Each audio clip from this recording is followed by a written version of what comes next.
masoya ma'abota sauraron waƙoƙin Hausa, muna farin cikin gabatar muku da sabuwar murya. Fasihin mawaƙin da bai fito ba sai da ya shirya wajen tsefe kalamai cikin tattausar murya. Yar fara mai kwalliya, mai kyau mai dariya, mai cikakken tarbiya, saman kaman ki akwai wuya, zama ta sanki na ɗanɗano, so da ƙauna na gido, yau ni na zayyano, matsayin ki a zuciya, kanki na shiga jazzaba, kuma zai iya shan guba, in ke ba a bani ba. Hakika baiwa daga Allah take. Kundin sabuwar murya yana ɗauke da waƙoƙi na soyayya, faɗakarwa, kai har ma da nishaɗantarwa. Ku biyo ni sannu a hankali.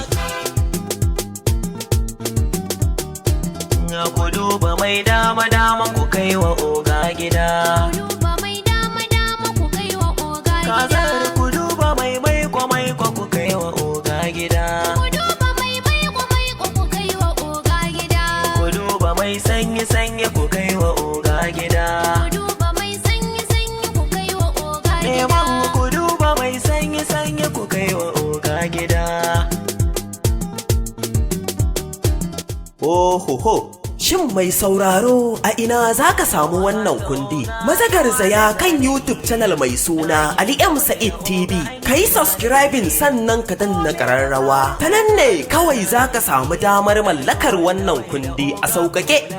Taimake na Allah mai zamani, kai ne ka kage cuta kai magani. Ya rabu na yi roƙo datar da ni, almalaku alkudus kula da ni. Ai inda rabba na san bashin wuya. Wannan duk so mun taɓa ne daga cikin irin waƙoƙin da wannan kundi ke ɗauke da shi.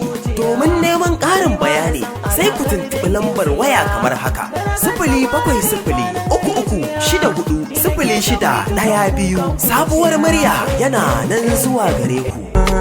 Idanu suna mararinki, ki zo su ganki za su haske. Kunne yana kewarki, mai jin sautukan bayanki. Ga zuciya ta kulla alaka, cutar da ke cikin ta warke. A cire ni gida ga mota, ta ci habar sinifa wanke. Akwai